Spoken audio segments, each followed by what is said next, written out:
A nossa ministração, né, a palavra que Deus ministrou ao nosso coração, é algo que, na semana passada, Deus já havia falando com a gente fez uma pequena introdução na última reunião que a gente teve, e aí, como vocês falaram para a gente ministrar hoje, a gente sentiu assim que era justamente essa palavra que a gente tinha feito apenas uma abertura na semana passada, a gente viu como assim, tipo, um sinal de Deus para que a gente pudesse estar compartilhando algo mais profundo acerca disso. Aí, a gente propôs um tema para essa ministração. Qual é o tema, amor? Peregrinos rumo a novos céus e nova terra. Peregrinos rumo a novos céus e nova terra. Ok? Então, assim, eu queria que vocês abrissem a Bíblia em Salmo 119, versículo 19. Tá bom? Amém, amor. Amém. É porque eu queria o som aqui, mas amém. Tá bom. Salmo 119, 19.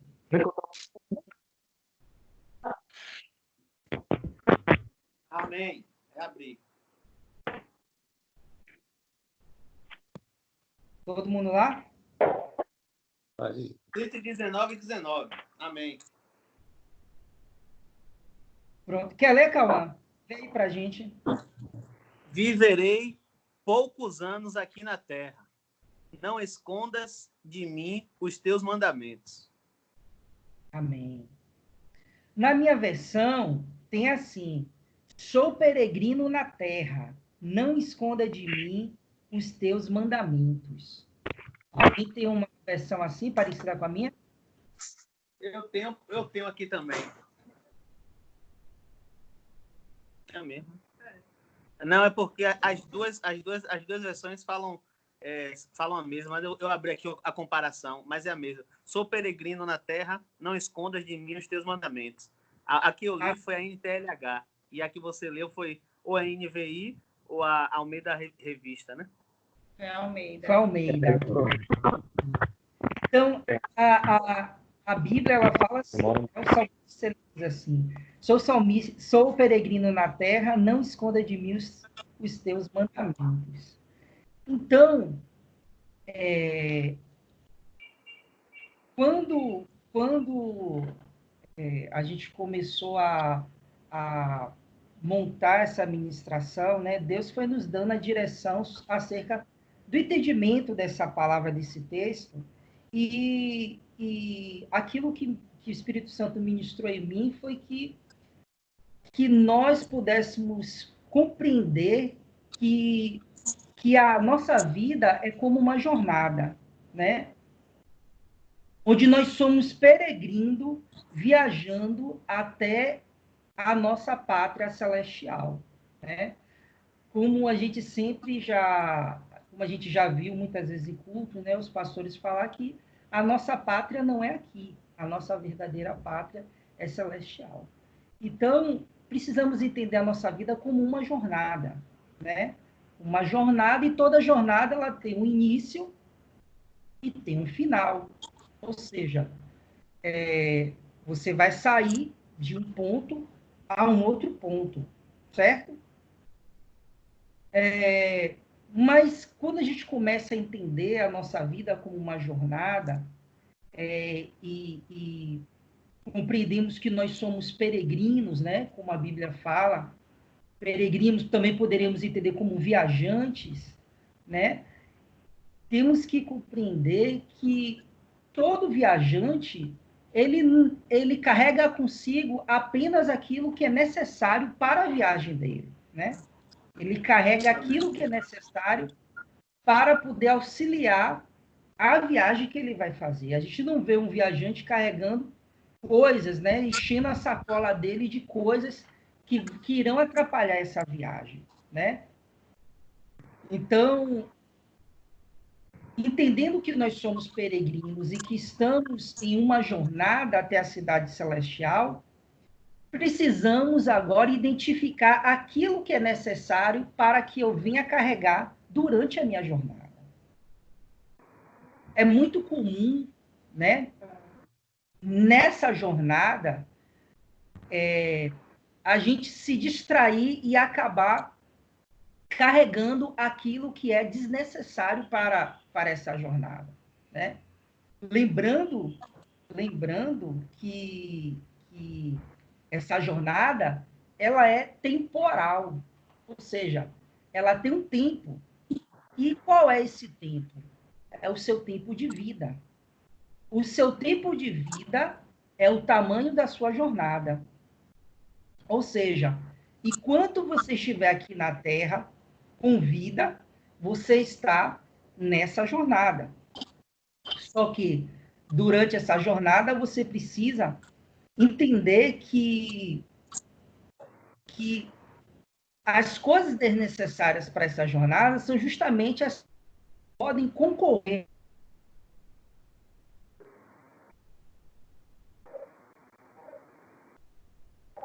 Em outras palavras, seria justamente o apego às coisas desse mundo, né? Falta um pouquinho, Então, amor, que travou, viu?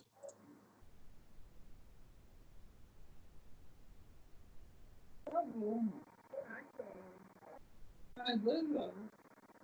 tá conseguindo me escutar?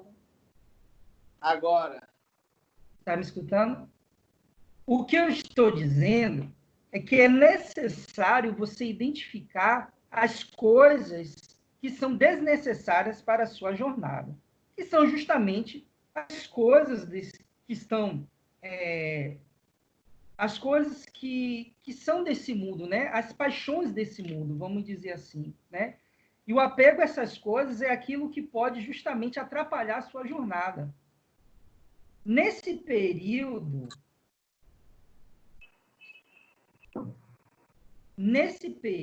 de pandemia, eu pude refletir muito acerca disso. Eu e Dalila, nós tínhamos muitas coisas que a gente fazia, né, antes da pandemia, e essas coisas, quando a gente deixou de fazer, nos deu mais tempo para buscar mais a Deus. E eu acredito que isso deve ter acontecido também na vida de vocês, né? Então, precisamos compreender que, como a jornada é temporal, ela é do tamanho do tempo que você tem de vida, o tempo é algo muito precioso para a jornada. Então, você não pode ficar perdendo muito tempo, dedicando muito tempo a coisas que não vão fazer você chegar ao final da jornada, né? E chegar, quando eu falo chegar ao final da jornada, é você chegar ao seu objetivo, que é justamente, eu coloquei aqui como a cidade celestial, que é justamente estar ao lado de Jesus, né? Então,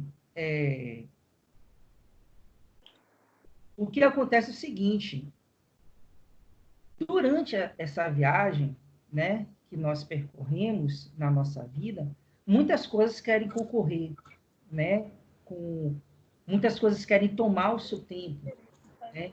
É o trabalho, são os estudos, são as distrações da vida, problemas familiares, enfim, várias coisas podem acontecer e faz justamente com que você venha gastar o seu tempo com essas coisas e se perder no meio da sua jornada. Eu não sei se eu estou sendo claro, vocês estão conseguindo acompanhar? Sim. Os outros estão com o microfone tampado. Eu não conseguindo. Tá, ok, beleza. É porque tá todo mundo em silêncio, eu fico sem. Tem um retorno, né? Vai estar todo mundo acompanhando, né? Beleza. Então, assim. Ô, Glória! Pronto, agora você ouviu. Agora sim, glória a Deus. Nessa jornada,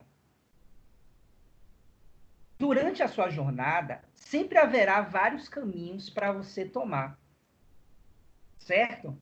Haverá vários caminhos. Só que entre esses caminhos, a palavra diz em João 14,6, alguém pode ir?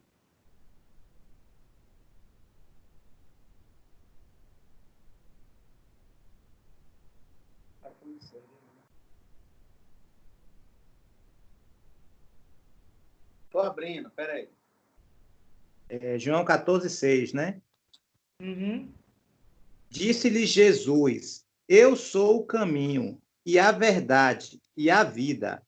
Ninguém vem ao Pai senão por mim. Pois é. Então, na sua jornada haverá vários caminhos que você vai poder tomar. Entretanto, o único caminho correto é Jesus. Jesus, ele é o caminho. É o único caminho que pode nos levar até o nosso Pai, até o nosso Senhor. Então, nós sabemos que Jesus é o caminho. Entretanto, mesmo nós sabemos que Jesus é o caminho, precisamos ficar vigilantes, porque é muito fácil sair do caminho. É muito fácil. A gente consegue observar pessoas, mesmo dentro das congregações, elas saem do caminho. É muito fácil. É muito sutil.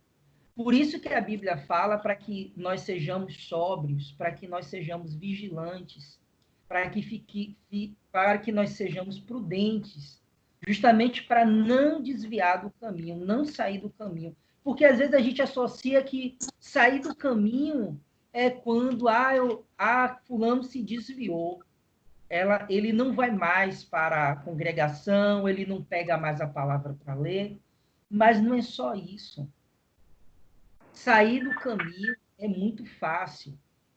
E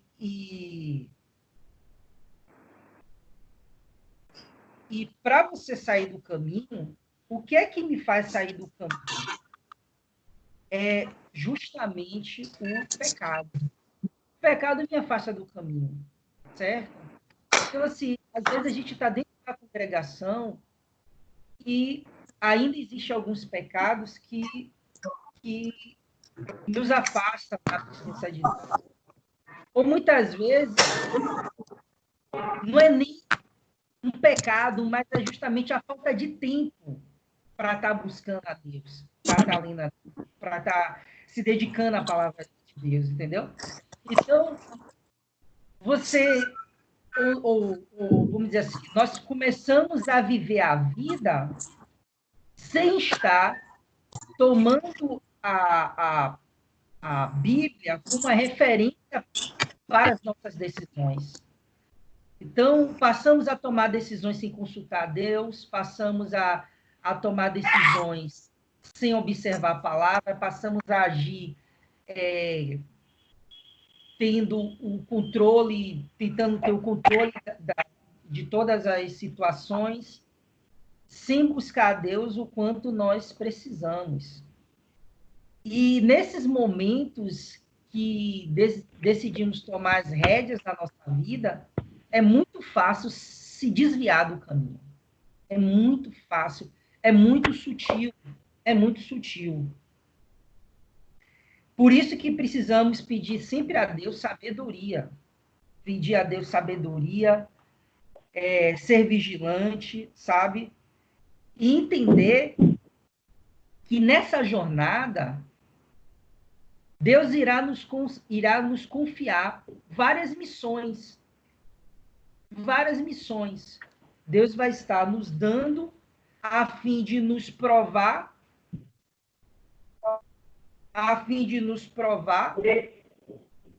durante essas missões, e justamente missões para cumprir propósitos. Então,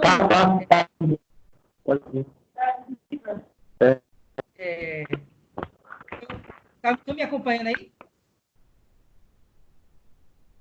Estão me acompanhando, né? Amém. Amém. Beleza. Amém. Tranquilo aqui. Quando está fazendo guarda aí? Então,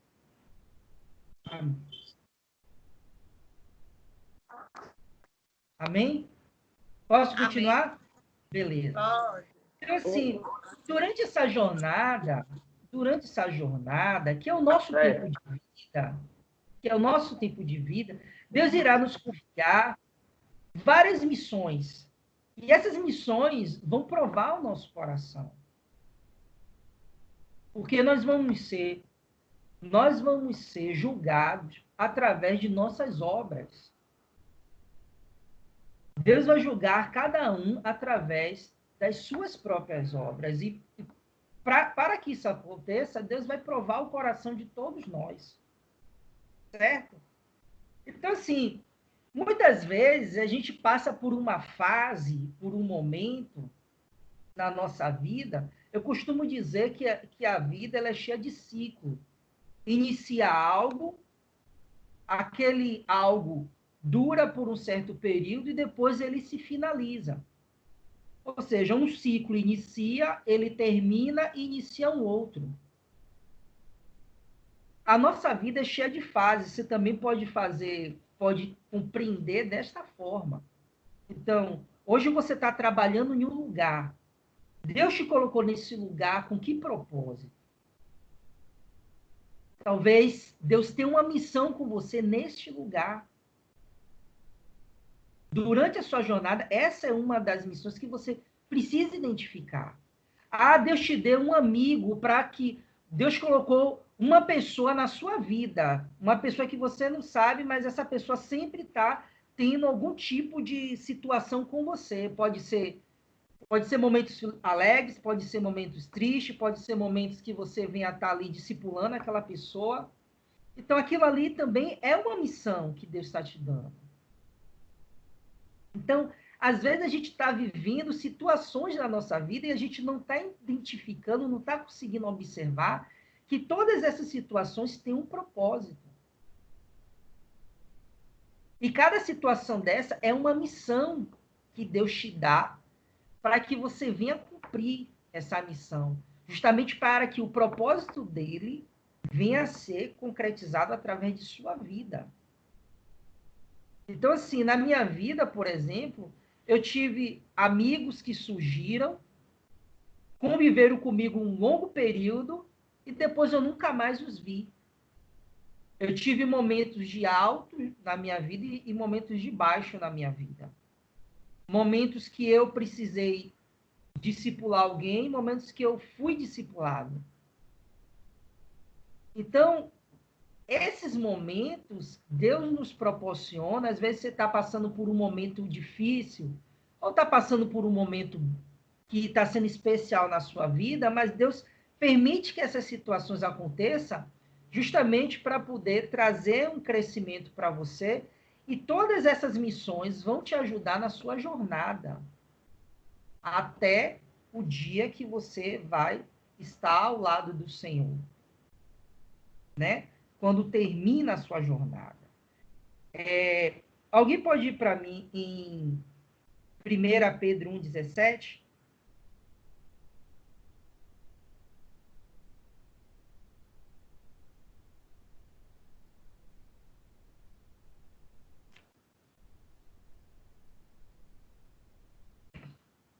Primeira Pedro, quanto? 1,17?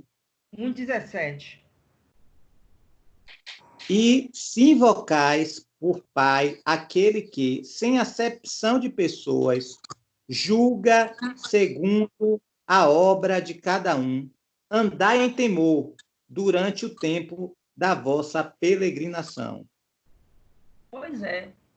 Então, no tempo da sua peregrinação, que é o seu tempo de vida, que é o que a Bíblia está falando aqui, Deus vai te julgar através das suas obras.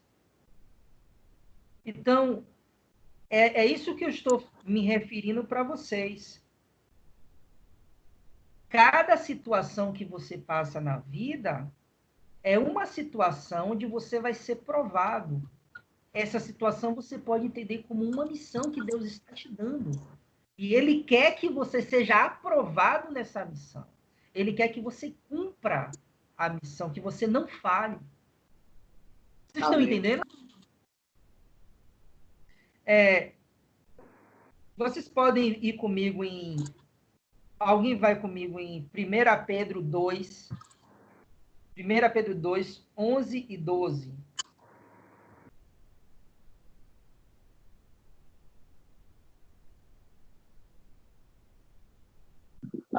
Amados, exorto-vos, como a peregrinos e estrangeiros, a vós absterdes das paixões da carne, que batalham contra a alma. Seja exemplar o vosso comportamento entre os gentios, para que naquilo que falam mal de vós, como se fosseis pessoas que vivem praticando o que é mal, ao observarem as vossas boas obras, glorifiquem a Deus no dia em que receberem a sua revelação. Amém. Amém. Glória a Deus. Então, assim, vocês podem observar, mais uma vez, a Bíblia ela fala, compara a nossa vida como peregrinos, como forasteiros. Ou seja, nós somos viajantes. E aqui ele fala, né, para que nós venhamos nos abster, fazer a abstenção das paixões carnais, né? Então, mais uma vez eu falo, durante essa jornada, iremos ser provados. Então, as provações, elas virão de várias formas. Pode ser através de situações onde você vai ser tentado através da moralidade, ou seja, aquilo que era certo você fazer, você não fez para ter uma vantagem, ou justamente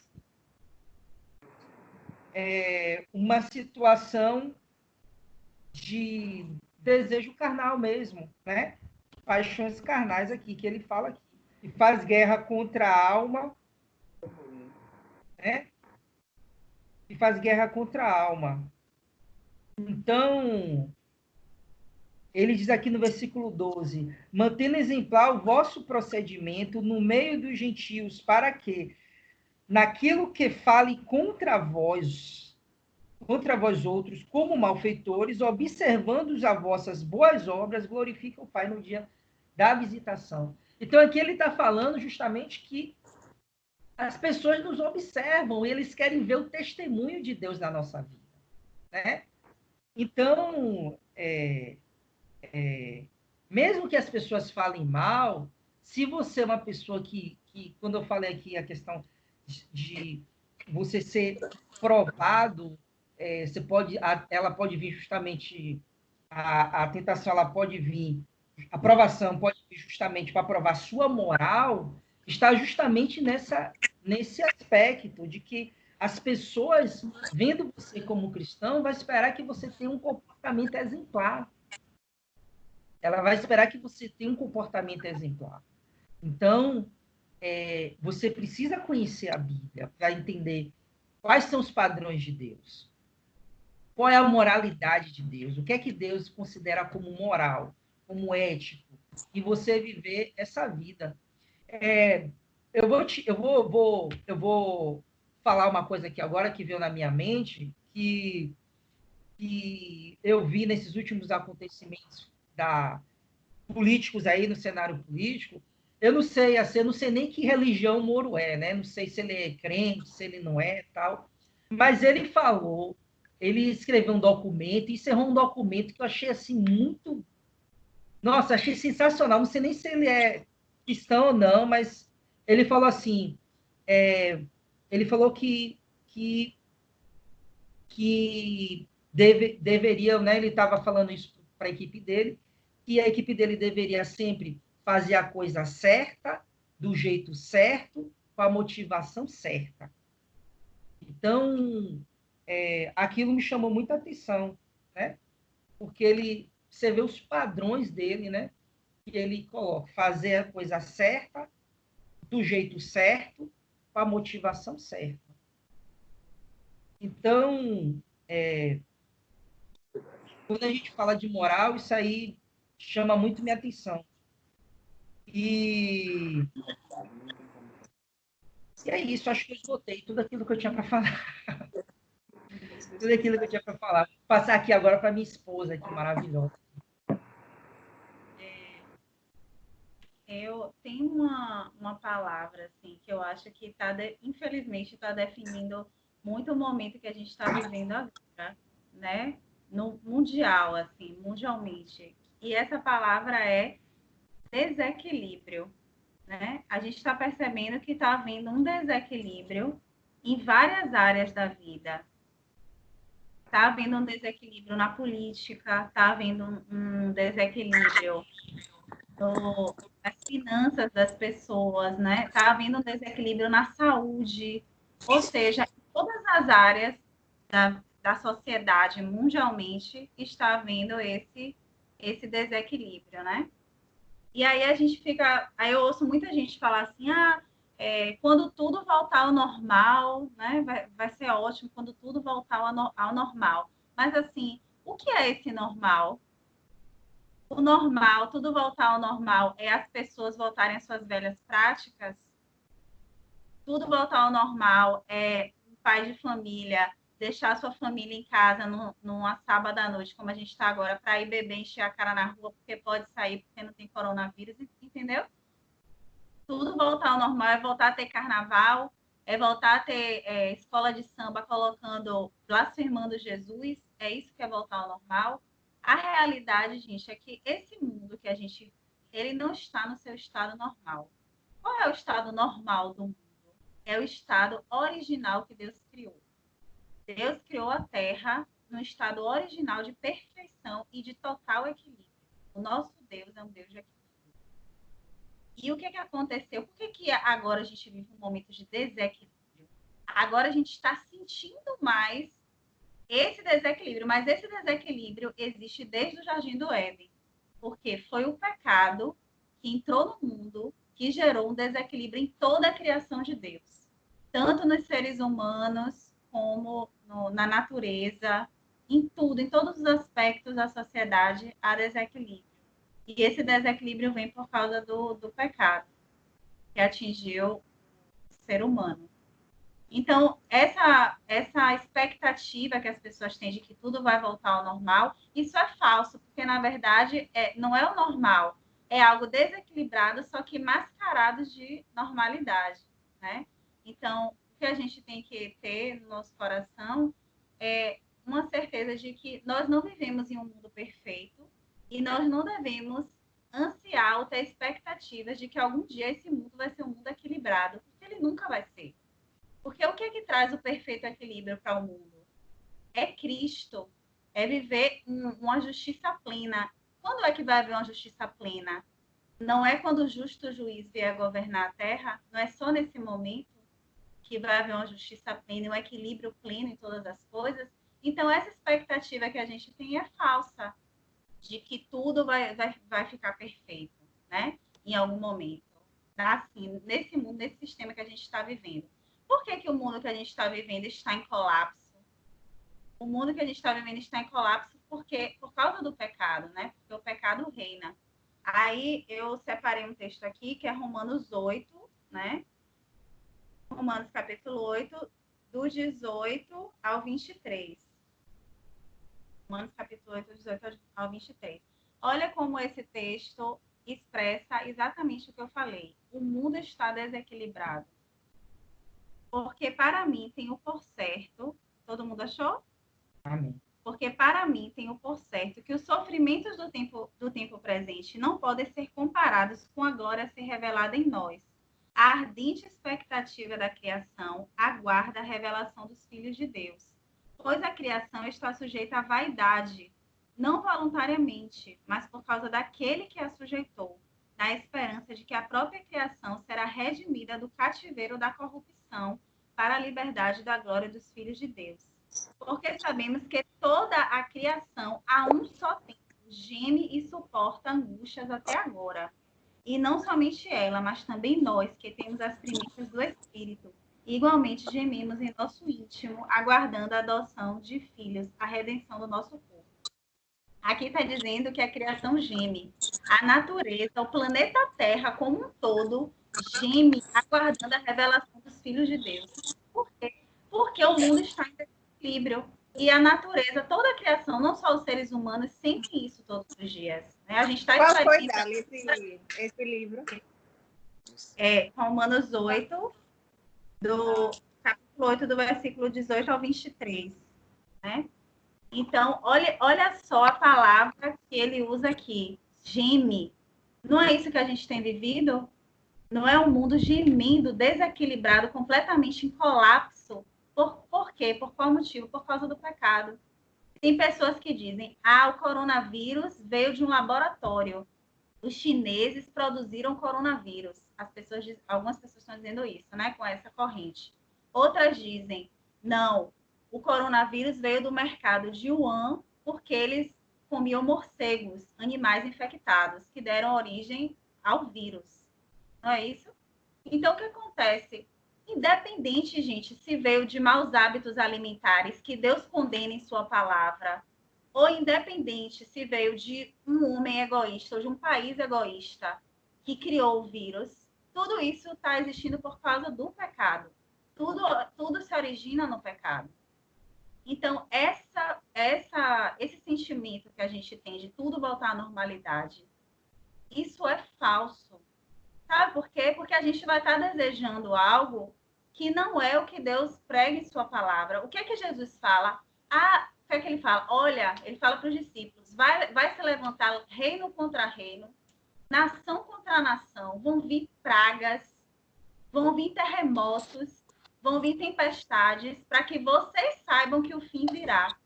É por isso que essas coisas vão vir. Para que vocês não se acomodem, achem que esse mundo é bom. Esse mundo não é bom. Não é esse mundo que eu tenho para vocês. Esse mundo está em colapso. Está tendo coronavírus agora? Teve a peste espanhola não sei quantos anos atrás. Ou seja, as pestes sempre existiram no mundo. As tempestades sempre existiram no mundo. Por quê? Porque esse mundo é um mundo completamente desequilibrado pelo pecado. Então, gente, a nossa esperança é novos céus e nova terra. Como o meu marido falou, nós somos peregrinos, estamos aqui de passagem. Qual é o nosso alvo? É viver nesse mundo com harmonia impossível. Sinto muito se você está com esse sentimento. Eu vejo muita gente aí ajuntando dinheiros aqui na Terra. Porque só se fala agora em ser milionário, ser investidor. É ótimo ser investidor, mas o que você tem que pensar é, eu vou ser investidor para ter recursos para cumprir a missão, porque eu estou aqui de passagem. Eu não tenho que ficar acumulando muita coisa aqui. Se eu acumular dinheiro aqui, é para, com lucro, eu fazer a missão, eu cumprir o propósito. Esse é que é o objetivo. E não ficar querendo ser feliz e completamente estável em um mundo que está desequilibrado. Entenderam? Então, essa é a questão. Agora, o que é que nos aguarda enquanto cristãos? O que é que nos aguarda? Novos céus e nova terra. É isso que a Bíblia diz. A palavra novo. É o novo que eu quero. Não é esse mundo restaurado, não é esse mundo equilibrado, porque esse mundo está em colapso. O que eu quero é o novo céu, a nova terra, o mundo equilibrado, o mundo perfeito, o mundo governado pelo justo juiz, um mundo onde não haverá dor, onde não haverá pranto, onde não haverá morte. É esse mundo que eu quero. Então, eu não vou me apegar a esse aqui, que eu estou agora de passagem. Muito pelo contrário, eu vou viver aqui consciente e ansiando pelos novos céus e nova terra, que é o lugar maravilhoso e restaurado que Deus vai me fazer habitar. Vamos ler um texto maravilhoso agora, que é 2 Pedro 3, 7 a 13.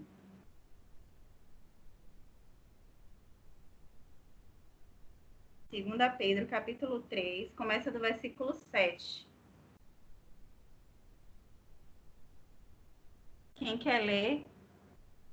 Gustavo, Cauã. Só estou vendo Gustavo, Cauã. Tem Bruno também. Bruno. E Helena Valer. E a terra, que agora existem pela mesma palavra, se reservam como tesouro e se guardam para o fogo, até o dia do juízo e da perdição dos homens inimigos, dos homens ímpios. Mas, amados, não ignoreis. É até qual? Até o 13? É até o 13. Pronto. Não ignoreis uma coisa, que um dia para o Senhor é como 1000 anos, e 1000 anos como um dia. O Senhor não retarda a sua promessa, ainda que alguns a tenham por tardia, mas é longânimo para conosco, não querendo que alguns se percam, senão que todos venham a arrepender-se. Mas o dia do Senhor virá como ladrão de noite, no qual os céus passarão com grande estrondo, e os elementos ardendo se desfarão, e a terra e as obras que nela há se queimarão. Havendo, pois, de perecer todas estas coisas, que pessoas vos convém ser em santo trato e piedade, aguardando e apressando-vos para a vinda do dia de Deus, em que os céus em fogo se desfarão e os elementos ardendo se fundirão. Mas nós, segundo a sua promessa, aguardamos novos céus e nova terra, em que habita a justiça. Amém. Vocês estão entendendo aqui? Olha a palavra que Deus usa. Quando virar o dia do Senhor, os elementos se desfarão, a terra e os céus serão queimados pelo fogo, e os elementos se desfarão. Ou seja, Deus vai refazer, vai fazer algo novo. Não vai ser esse mundo dominado pelo pecado e completamente corrompido e desequilibrado onde nós vamos habitar. Deus vai fazer algo novo. Aqui está dizendo, vão ser novos céus e nova terra, porque toda essa estrutura, todo esse sistema que está em colapso, nos qual habita a justiça, onde a gente vive atualmente, não vai ser desfeito. É isso que está dizendo aqui. Olha só, esperando e apressando a vinda do dia de Deus, por causa do qual os céus incendiados serão desfeitos e os elementos abrasados se derreterão. Nós, porém, segundo a sua promessa, esperamos novos céus e nova terra. Então, é isso que a gente tem que esperar. É para isso que nós temos que nos preparar, para viver em novos céus e nova terra. Eu queria fazer um parêntese aí, em cima do que a Dalila está falando, que às vezes a gente fica falando assim, porque o governo tem que ser assim, o governo assado, a gente fica achando que é o governo de direita, é o governo de esquerda, é o centro, é a ditadura militar que tem que voltar. E nenhum desses governos serão perfeitos, nenhum desses governos serão governos justos, né? Porque são todos governados por homens, né? Falhos, né? E aqui, a Bíblia está falando aqui, no finalzinho do versículo, fala assim, no qual, porém, segundo a sua promessa, esperamos novos céus e nova terra, nos quais habita a justiça. Então, um governo justo, uma vida, vamos dizer assim, viver com qualidade, em um lugar muito melhor do que aqui, é justamente quando a gente estiver nesse novo tempo, né? Justamente esse novo céu, nova terra, onde Jesus vai estar sendo o governante, né? Respondendo a pergunta de Cauã, né, que ele falou assim, e se um homem de Deus estivesse no poder, né, como político, será que o mundo não seria melhor? Não tem como um homem fazer com que o mundo saia desse desequilíbrio, né? Agora, o que pode acontecer é ele fazer políticas públicas para amenizar o sofrimento de algumas pessoas, de alguns setores da sociedade. Isso aí eu acredito. Mas, assim, até esse homem, ele pode, na jornada dele, via falhar ou via se desviar. Então, a gente não pode esperar que exista um homem, né, um ser humano que vai agir com plena justiça no governo aqui na Terra, porque, infelizmente, somos todos pecadores, né? Eu lembro Salvador da pátria, né? De João Henrique, né, que era prefeito daqui de Salvador. Ele começou o primeiro mandato dele como cristão e depois se desviou e fez um monte de bobagens e tal. Aí não conseguiu nem mais se reeleger. Porque o meu celular tocou aqui uma chamada, aí parece que para aqui. Mas vocês estão me ouvindo, né? Que ficou baixo. Estou Deixa eu só trazer uma reflexão. Quando Raimundo começou a falar de peregrino, não é pelegrino, não. Peregrino é o peregrino. O peregrino. Ele tem muito a ver com aquele indivíduo que geralmente ele sempre anda pelas estradas, né? Passando de cidade por cidade. É um andarilho que geralmente quem é da cidade... Cauã saiu? Volta aí, Cauã. Cauã? Caiu. Voltei. Tá ouvindo, né? Tô ouvindo. Então, o andarilho, ele geralmente, uma característica interessante, o peregrino, é que a atividade do peregrino é caminhar. Ele não para de caminhar. E ele não tem local fixo. E, geralmente, ele é mal visto pelas cidades que passam. Porque ele é estranho. Porque o normal é quem reside, é quem fixa a residência. A diferença do nômade, quando a gente teve na época da evolução da humanidade, que vivia as comunidades nômades, elas começaram a ser sedentárias no momento que elas fixaram residência. E no momento que elas fixaram residência, começou a se constituir comunidades, estados, cidades-estados, nações. E aí me vem a reflexão: se a nossa nação, se a nossa cidadania ela é eterna, aqui na Terra a gente não tem pátria. Somos os despatriados. Somos peregrinos, ou seja, estamos caminhando por esse mundo.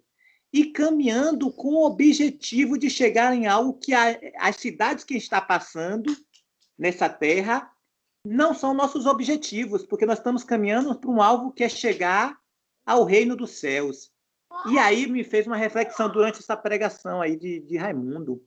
Quando a gente busca fixar, parar, se carregar de coisas, o caminhar do peregrino começa a ser pesada. Ele começa a cansar.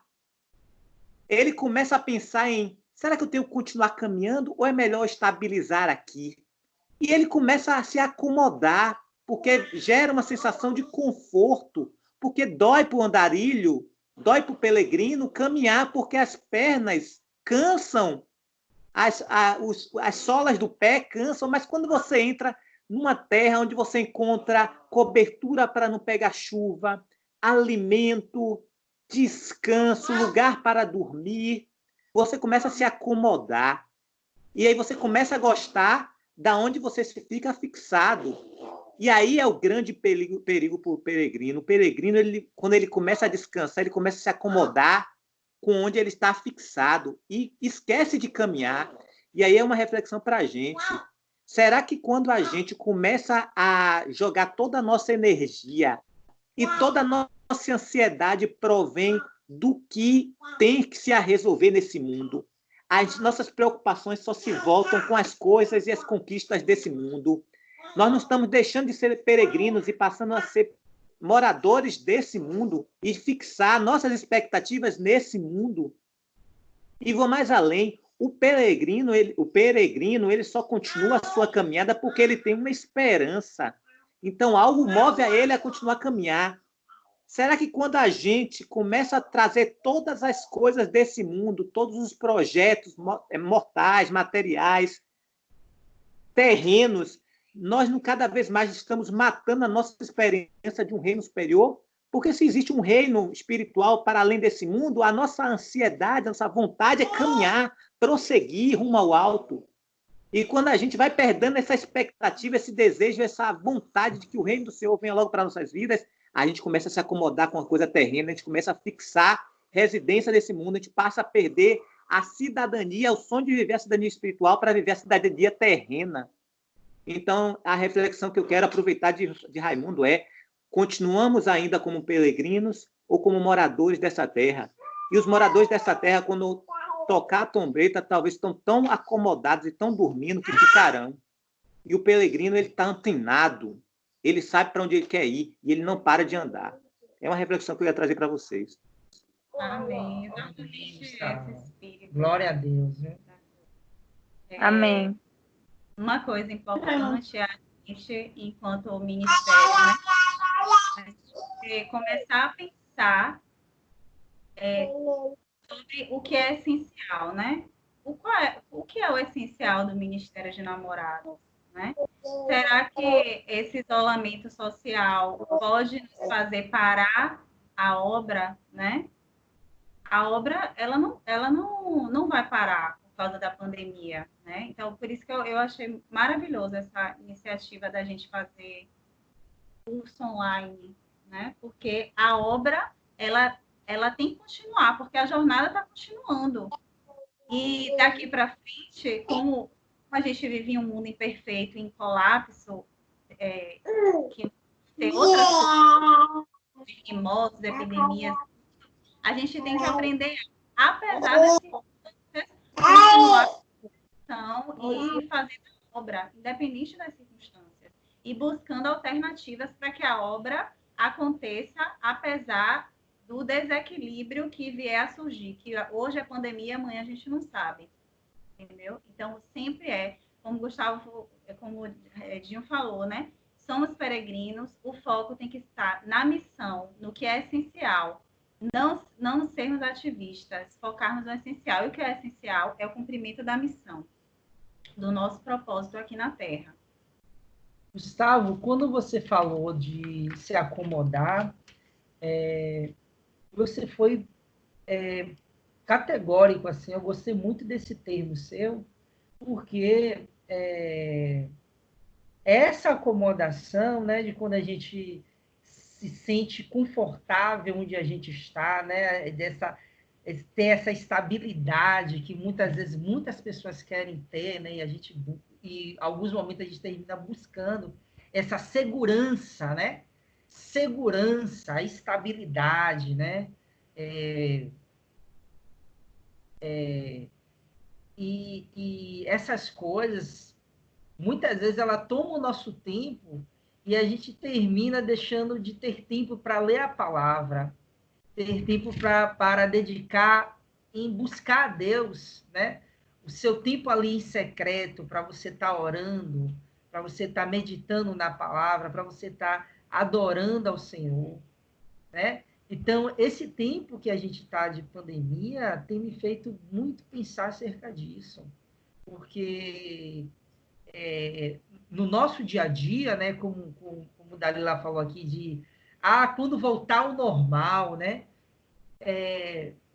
Eu não sei se o normal, quando voltar ao normal, vai ser bom para mim, porque para mim está sendo assim, eu não sei para outras pessoas, mas eu estou em casa e para mim está sendo maravilhoso porque está sendo um tempo assim que eu estou tendo mais para poder buscar a Deus, certo? Estou tendo um tempo mais para poder estar ajudando minha esposa, a gente está conversando mais e nos aperfeiçoando mais no nosso relacionamento. Então, está sendo bom nesse sentido, né? Então, quando começam as outras atividades, então o trabalho toma o tempo, os estudos tomam tempo, os outros afazeres tomam tempo, e às vezes a gente coloca o tempo de busca a Deus não como a tarefa principal, vamos dizer assim, né? O seu horário de meditação, de oração, né? Não é o principal, né? Acaba não sendo. Então, a gente precisa, quando retornar às atividades, permanecer justamente permanecer o tempo de busca como algo principal na nossa vida, não como algo secundário. Não como algo secundário. Porque é isso é isso que irá nos fazer a não sair do caminho. Né? É isso.